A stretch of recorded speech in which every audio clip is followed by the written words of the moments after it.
നാമത്തിന് മഹത്വം. യഹോവയായ ദൈവം ഇസ്രായേൽ ജനത്തിന് അവകാശമായി കൊടുത്ത കനാൻ ദേശം ലോകത്തിലെ ഏറ്റവും മഹത്തരമായ ഭൂമിയാണ്. അങ്ങനെയൊരു ഭൂമി ഈ ലോകത്തിൽ എവിടെയും ഇല്ല എന്നാണ് തിരുവെഴുത്തുകൾ സംസാരിക്കുന്നത്. പക്ഷേ ഇത്ര മനോഹരമായ കനാൻ ദേശം ദൈവത്തെ അനുസരിക്കാഞ്ഞതിൻ്റെ ഫലമായി ഇസ്രായേൽ ജനത്തിൻ്റെ പാപത്തിൻ്റെ പരിണിത ഫലമായി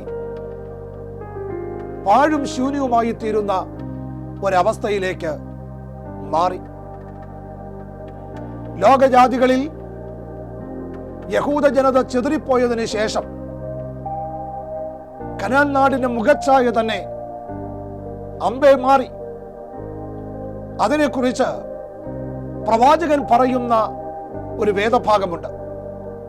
യിരെമ്യാ പ്രവചനം 9-ാം അധ്യായം 11-ാം വാക്യത്തിൽ നാം ആ വേദഭാഗം വായിക്കുന്നു. ഞാൻ യെരൂശലേമിനെ കൽക്കുന്നുകളും കുറുനരികളുടെ പാർപ്പിടവുമാക്കും. ഞാൻ യഹൂദ പട്ടണങ്ങളെ നിവാസികൾ ഇല്ലാതാകും വണ്ണം ശൂന്യമാക്കി കളയും. വാസ്തവത്തിൽ കനാൻ നാടിന്റെ അവസ്ഥ വളരെ പരിതാപകരമായി മാറി. ആകാശത്തു നിന്ന് പെയ്യുന്ന മഴയുടെ അളവ് കുറഞ്ഞു. മഴയുടെ അളവ് കുറഞ്ഞതുകൊണ്ട് ദേശം തരിശുഭൂമിയായി. മരുഭൂമിക്ക് തുല്യമായി കനാൻ നാട് മാറുവാനിടയായി തീർന്നു. ബാക്കിയുണ്ടായിരുന്ന അവിടെ ഉണ്ടായിരുന്ന ഭൂമിയുടെ പുറംമണ്ണ് മുഴുവൻ ഒലിച്ചു പോയതുകൊണ്ട് വളക്കൂറുള്ള മണ്ണ് കനാൻ നാട്ടിൽ അശേഷമില്ലാതെയായി. മാത്രമല്ല, വെള്ളമുണ്ടായിരുന്ന സ്ഥലങ്ങളൊക്കെ ചതുപ്പ് നിലങ്ങളായി മാറി. ആ ചതുപ്പിൽ കൊതുക് വളർന്ന് മലേറിയയുടെ കേന്ദ്രമായി ആ പ്രദേശങ്ങൾ മാറുവാനിടയായി. പകർച്ചവ്യാധികൾ തുടർച്ചയായി ആക്രമണങ്ങൾ അഴിച്ചുവിട്ടതോടെ മലേറിയ പോലെയുള്ള മാരക രോഗങ്ങളുടെ മുമ്പിൽ പിടിച്ചു നിൽക്കുവാൻ കഴിയാതെ ആളുകൾ കനാൻ നാട് വിട്ട് പലായനം ചെയ്യേണ്ടതായി വന്നു. വേണ്ടത്ര വൈദ്യസഹായം ലഭിക്കാത്ത കാലഘട്ടമായിരുന്നല്ലോ പുരാതന കാലഘട്ടം.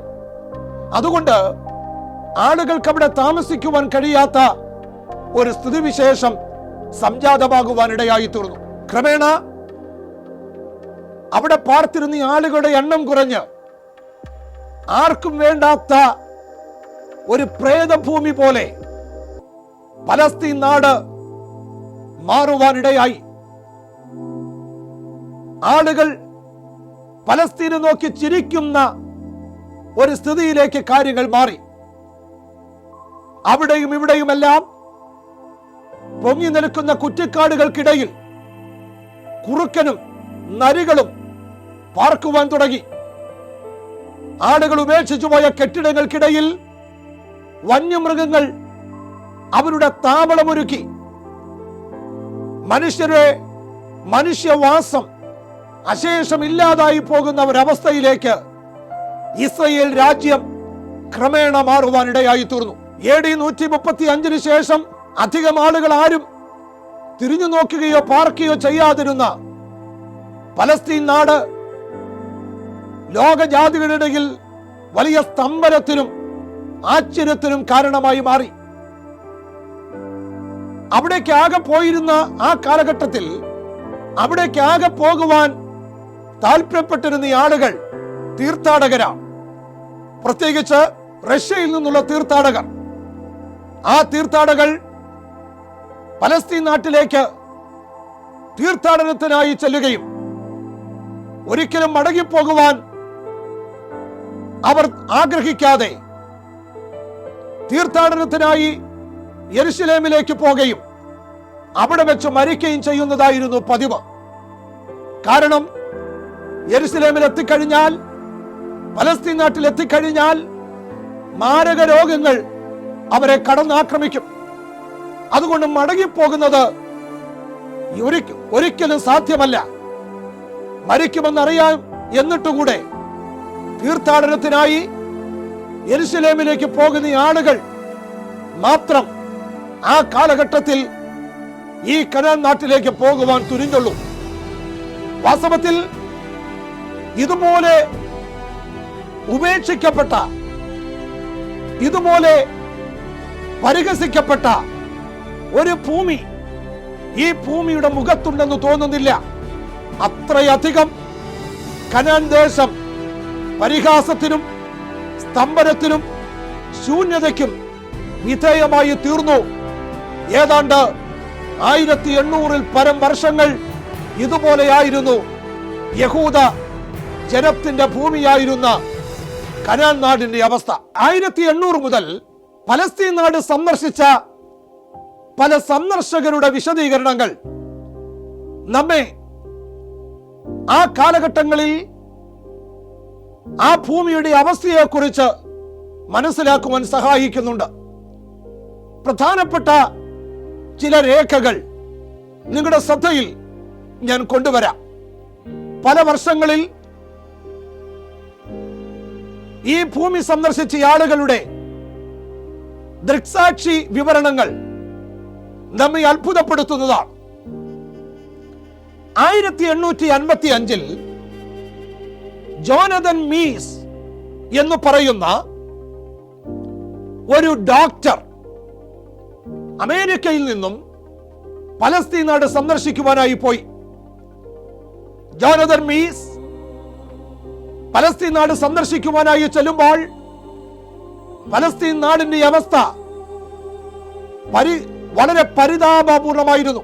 1859 താൻ സന്ദർശിച്ച പലസ്തീൻ നാടിനെ കുറിച്ചും ഈജിപ്തിനെ കുറിച്ചും ഒരു പുസ്തകവും അദ്ദേഹം പ്രസിദ്ധീകരിക്കുകയുണ്ടായി.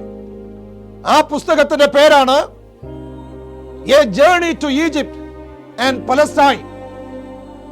ഈജിപ്തിലേക്കും പലസ്തീനിലേക്കുമുള്ള യാത്ര എന്നാണ് ആ പുസ്തകത്തിന്റെ പേര്. ആ പുസ്തകത്തിൽ അദ്ദേഹം പറയുന്ന ഒരു പരാമർശം വളരെ ചിന്തനീയമാണ്. ദാവീദിന് ശേഷം ഏതാണ്ട് 1000കണക്കിന് വർഷങ്ങൾ കഴിഞ്ഞപ്പോൾ പലസ്തീൻ നാട് ആർക്കും വേണ്ടാത്ത ഒരു ഭൂമിയായി ഇന്ന് മാറിയിട്ടുണ്ട്.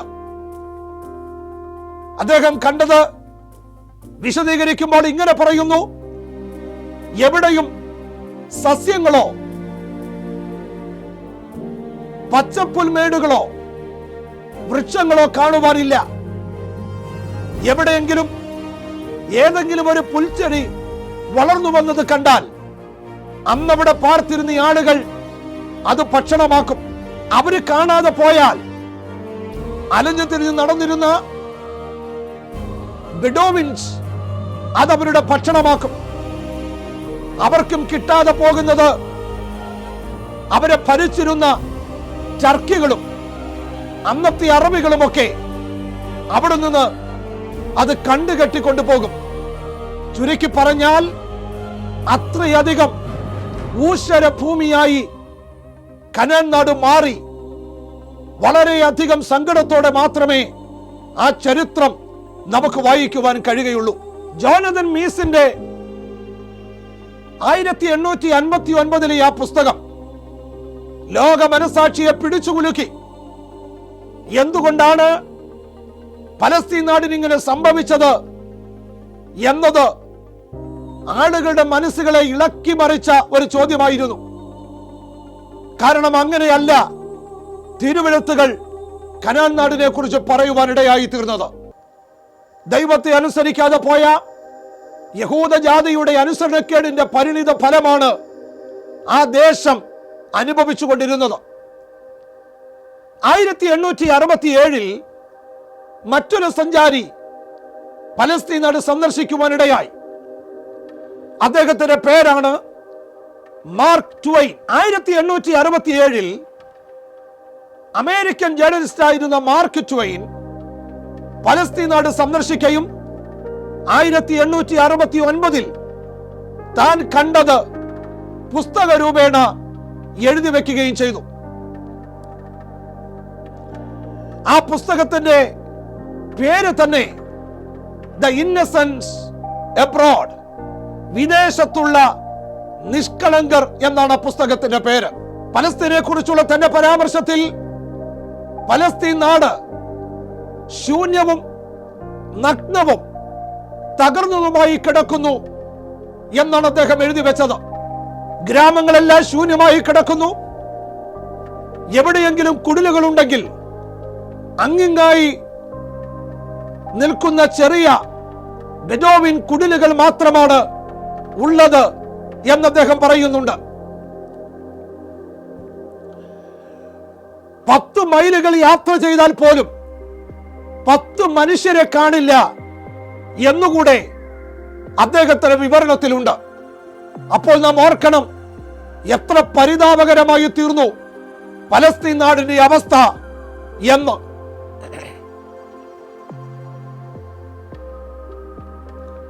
പ്രവചനത്തിന് നിവർത്തി അതുപോലെ നിവർത്തിക്കപ്പെടുന്നതാണ് ആ വിശദീകരണത്തിൽ നിന്നും നമുക്ക് മനസ്സിലാക്കുവാൻ കഴിയുന്നത്. ലേവ്യ പുസ്തകം 26-ാം അധ്യായം 32-ാമത്തെ വാക്യത്തിൽ, ഞാൻ ദേശത്തെ ശൂന്യമാക്കും, അതിൽ വസിക്കുന്ന നിങ്ങളുടെ ശത്രുക്കൾ അതിൽ ആശ്ചര്യപ്പെടും. വാസ്തവത്തിൽ അക്ഷരം പ്രതി അത് സത്യമായി പലസ്തീൻ നാടിൽ സംഭവിക്കുവാൻ ഇടയായി തീർന്നു. മാർക്ക് ട്വെയിൻ ഒരു വിശ്വാസിയായിരുന്നില്ല. പക്ഷേ പലസ്തീൻ നാട്ടിൽ നിൽക്കുമ്പോൾ തിരുവചനത്തിലെ പ്രവചനങ്ങൾ നിവർത്തിക്കപ്പെട്ടില്ലെന്ന് ആർക്കും പറയാൻ കഴിയുകയില്ല എന്നാണ് മാർക്ക് ട്വെയിന്റെ അഭിപ്രായം. അദ്ദേഹം സഞ്ചരിച്ച ഭൂമിയിൽ പല നഗരങ്ങളിലേക്കും, വേദപുസ്തകത്തിൽ പുകൾപ്പെട്ട പല നഗരങ്ങളിലേക്കും അദ്ദേഹം യാത്ര ചെയ്ത് ചെല്ലുമ്പോൾ ഒരിക്കലും വിശ്വസിക്കുവാൻ കഴിയാത്ത വിധത്തിലുള്ള കാഴ്ചകളാണ് മാർക്ക് ട്വെയിൻ കാണുവാനിടയായി തീർന്നത്. ജസ്രി വാലിയിലേക്ക്, ജസ്രിയിൽ താഴ്വരയിലേക്ക് അദ്ദേഹം ചെല്ലുമ്പോൾ ഈ ദേശം പൂർണ്ണമായും ശൂന്യമാക്കപ്പെട്ടിരിക്കുന്നു എന്ന് അദ്ദേഹം വിശദീകരിക്കുന്നുണ്ട്. ശമരിയയിലേക്ക് ചെന്നിട്ട് അവിടെ മരങ്ങളില്ല, ചെറിയ ഒരു കുറ്റിച്ചെടി പോലും കാണാനില്ല. അത്രയധികം ഈ ഭൂമി ശൂന്യമാക്കപ്പെട്ടിരിക്കുന്നു. വരണ്ട ഭൂമിയിൽ വളരുന്ന ഒലിവ് വൃക്ഷങ്ങളോ മരുഭൂമിയുടെ കൂട്ടുകാരനായ കള്ളിമുൾച്ചെടികൾ പോലും ഇവിടെയെങ്ങും കാണുവാനില്ലെന്ന് ട്വെയിൻ എഴുതി വെക്കുന്നുണ്ട്. അതിന്റെ എല്ലാം പലസ്തീൻ നാടിനെ കുറിച്ചെല്ലാം വിശദീകരണം നൽകുന്ന മാർക്ക് ട്വെയിൻ ഒടുവിൽ ഇങ്ങനെ പറയുന്നുണ്ട്, പലസ്തീൻ നാട് രട്ടിലും വെണ്ണീറിലും കിടക്കുന്നു. ഹൃദയഭേദകമായ കാഴ്ചയാണ് ഇവിടെ കാണുവാനുള്ളത്.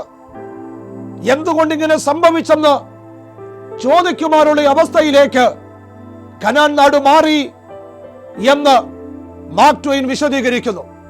അതെ, ദൈവത്തെ അനുസരിക്കാതെ പോയ യഹൂദജാതി ലോകത്തിൽ ചിതറിപ്പോയപ്പോൾ ആളുകൾ നോക്കി പരിഹസിക്കുന്ന വിധത്തിൽ പാലും തേനും ഒഴുകിയിരുന്ന കനാൻ നാട് പരിഹാസ പാത്രമായി തീരുന്ന അതിദാരുണമായ കാഴ്ചയാണ് നമുക്കും കാണുവാൻ കഴിയുന്നത്.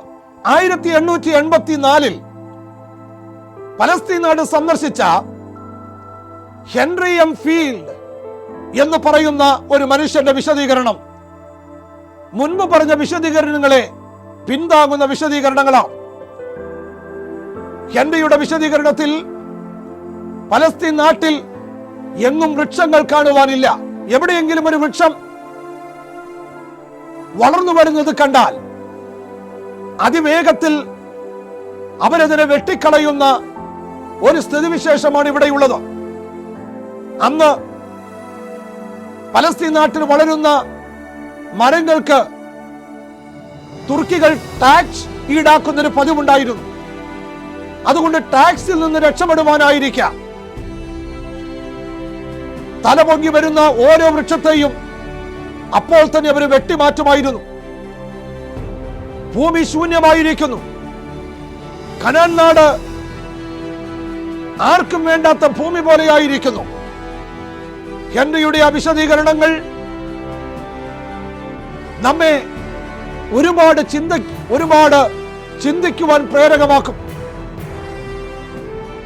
കനാൻ നാട്ടിൽ ഇങ്ങനെ സംഭവിച്ചല്ലോ, പലസ്തീൻ നാട് ഇതുപോലെ ശൂന്യമായി പോയല്ലോ എന്ന് വിലപിച്ചുകൊണ്ടാണ് ഹെൻറിയും തന്റെ എഴുത്തുകൾ അവസാനിപ്പിക്കുന്നത്. 1912 ഒരു ബ്രിട്ടീഷുകാരനായിരുന്ന ഫ്രെഡറിക് ട്രവേഴ്സ് പലസ്തീൻ നാട് സന്ദർശിക്കുവാനിടയായി തീർന്നു. അദ്ദേഹം സന്ദർശിച്ചതിന് ശേഷം പലസ്തീൻ നാടിനെ കുറിച്ച് നൽകുന്ന ഒരു വിശദീകരണമുണ്ട്. അദ്ദേഹം എഴുതിയ പുസ്തകത്തിന്റെ പേരാണ് ദ ലാൻഡ് ദാറ്റ് ഈസ് ഡെസൊലേറ്റ്, ശൂന്യമായി കിടക്കുന്ന ഭൂമി എന്നാണ് അതിന്റെ അർത്ഥം. യെരുശലേമിലേക്ക് യാത്ര ചെയ്തെത്തിയ അദ്ദേഹം യെരുശലേമിനെ കുറിച്ച് എഴുതി വെക്കുന്നത് ഇപ്രകാരമാണ്: ഒരു മരങ്ങളും യെരുശലേമിൽ കാണുവാൻ കഴിയുന്നില്ല. എവിടെയെങ്കിലും എന്തെങ്കിലും കാണുന്നുണ്ടെങ്കിൽ മുള്ളുകൾ നിറഞ്ഞ കുറെ മരുഭൂമിയിലെ കള്ളുമുൾച്ചെടികൾ മാത്രമാണ്. അവിടെ ഇവിടെയെല്ലാം കൊച്ചു കൊച്ചു കുടിലുകൾ തല ഉയർത്തി നിൽക്കുന്നുണ്ട്. അതല്ലാതെ യെരുശലേമിൽ മനസ്സിന് ഇമ്പം പകരുന്നതൊന്നും എനിക്ക് കാണുവാൻ കഴിയുന്നില്ലെന്ന് അദ്ദേഹം എഴുതി വെച്ചു. പുല്ലുകൾ പോലും മുളച്ചു പൊങ്ങാത്ത ഭൂമിയായി യെരുശലേമിനെ അദ്ദേഹം ചിത്രീകരിക്കുന്നുണ്ട്. മരങ്ങളില്ല, സസ്യങ്ങളില്ല, എവിടെയും മരുഭൂമിയുടെ വരണ്ട അവസ്ഥ മാത്രം. മലകളുടെ മുകളിൽ പോലും ചില ഒലിവ് വൃക്ഷങ്ങളും ചില സൈപ്രസ് മരങ്ങളും നിൽക്കുന്നുണ്ട് എന്നതല്ലാതെ ഹൃദയത്തിന് ഇമ്പം പകരുമാറൊന്നും യെരുശലേമിലും പരിസര പ്രദേശത്തും കാണുവാൻ കഴിയുന്നില്ലെന്ന് ട്രവേഴ്സ് എഴുതുവാനിടയായി തീർന്നു. ബേത്ലഹേമിനെ കുറിച്ച് അദ്ദേഹത്തിന്റെ സന്ദർശനത്തിന് ശേഷം ട്രവേഴ്സ് പറഞ്ഞത് ഇങ്ങനെയാണ്: ഇത്രയധികം ശൂന്യമാക്കപ്പെടുകയും മനസ്സിനൊട്ടും ഇമ്പം പകരാത്തതുമായ ഒരു പ്രദേശമായി ബേത്ലഹേം മാറിയിരിക്കുന്നു. ആർക്കും അങ്ങോട്ട് ചെല്ലുവാൻ പോലും താല്പര്യമുണ്ടാകയില്ല. ആരുടെയും ഹൃദയത്തിന് സന്തോഷം പകരുന്നതൊന്നും ബേത്ലഹേമിൽ ഇല്ലെന്ന് അദ്ദേഹം വിശദീകരിച്ചു. യേശുക്രിസ്തുവിന്റെ ജന്മദേശമായിരുന്ന നസ്രത്തിലേക്ക് ചെന്ന ട്രവേഴ്സിന്റെ വിശദീകരണത്തിൽ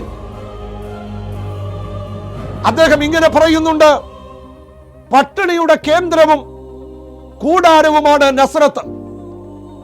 അത്രയധികം ഇല്ലായ്മയുടെയും ദാരിദ്ര്യത്തിന്റെയും അവസ്ഥയിലാണ് നസ്രയത്തിലുള്ള ആളുകൾ അന്ന് പാർത്തിരുന്നത്.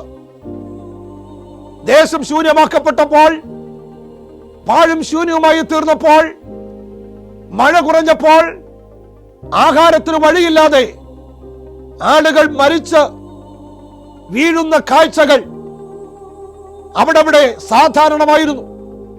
അതുകൊണ്ട് തന്നെ ആരും അവിടെ താമസിക്കാൻ തയ്യാറാകാത്ത ഒരു സ്ഥിതിവിശേഷമാണ് ട്രവേഴ്സ് കണ്ടതും അന്നുള്ള ആളുകൾ അവിടെ അനുഭവിക്കുകയും ചെയ്തത്. തിബറിയാസ്, നമ്മുടെ കർത്താവായ യേശുക്രിസ്തുവിന്റെയും ശിഷ്യന്മാരുടെയും ഇഷ്ടകേന്ദ്രമായിരുന്ന തിബറിയാസ് അറയ്ക്കുന്ന, ദുർഗന്ധം വമിക്കുന്ന ഒരു പ്രദേശമാണെന്നാണ് ട്രവേഴ്സ് എഴുതുന്നത്.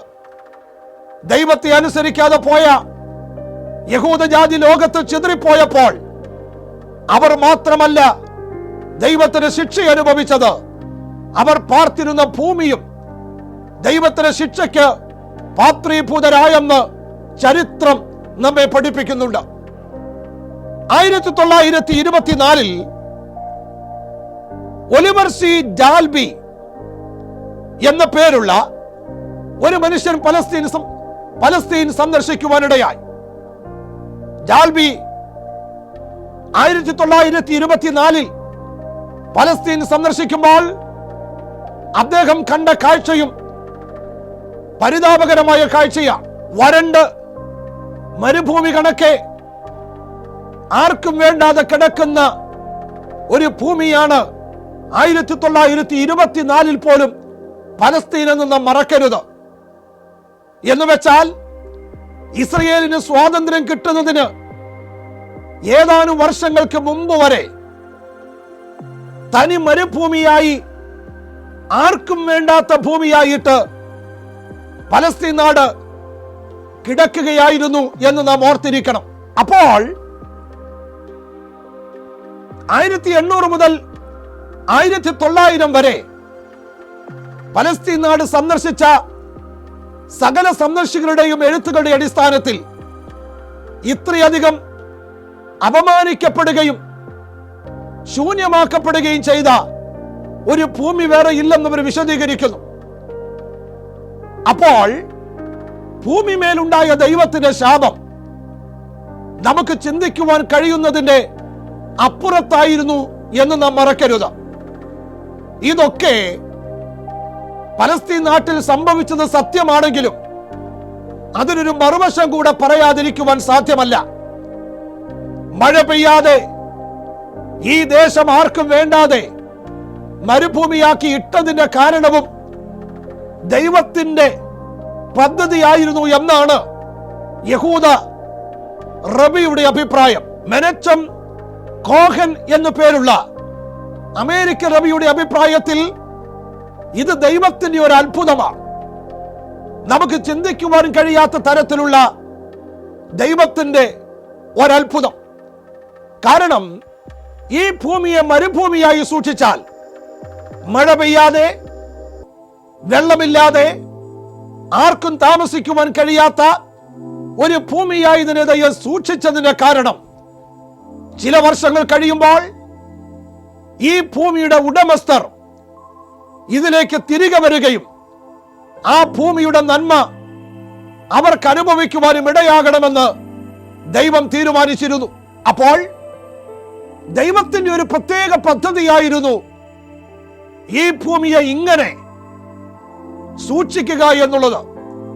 കാരണം യഹൂദ ജാതിക്ക് മാത്രം അവകാശപ്പെട്ട ഈ ഭൂമി ഉടമസ്ഥരില്ലാതെ ഇപ്പോൾ കിടക്കുകയാണ്.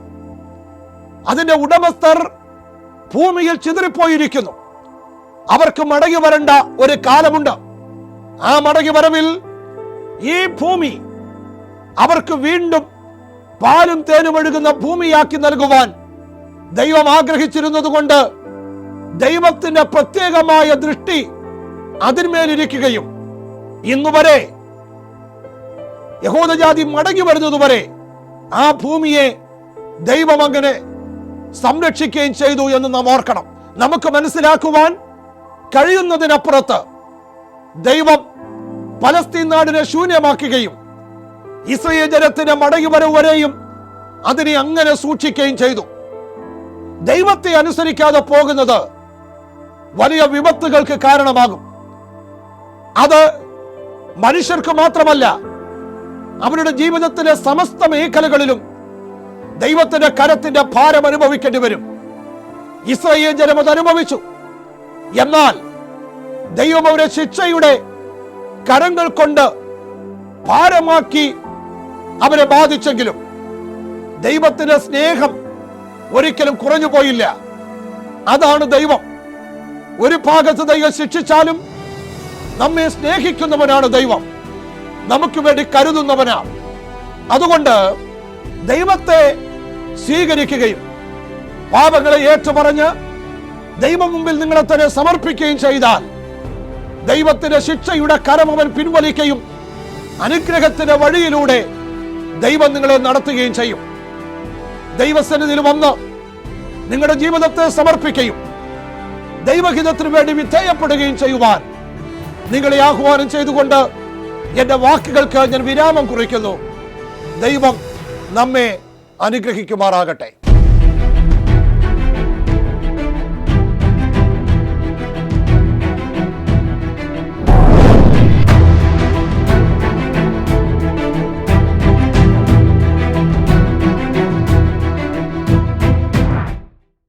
കൃത്യമായ സന്ദേശങ്ങളുടെ നോട്ടിഫിക്കേഷൻ ലഭിക്കുവാൻ നിങ്ങൾ ഈ ചാനൽ ദയവായി സബ്സ്ക്രൈബ് ചെയ്യുക. തൊട്ടടുത്തുള്ള ബെൽ ഐക്കൺ പ്രസ് ചെയ്യുക. മറക്കാതെ കാണുക. 56 മനോഹരമായ പ്രഭാഷണങ്ങൾ. ദൈവം നിങ്ങളെ അനുഗ്രഹിക്കട്ടെ.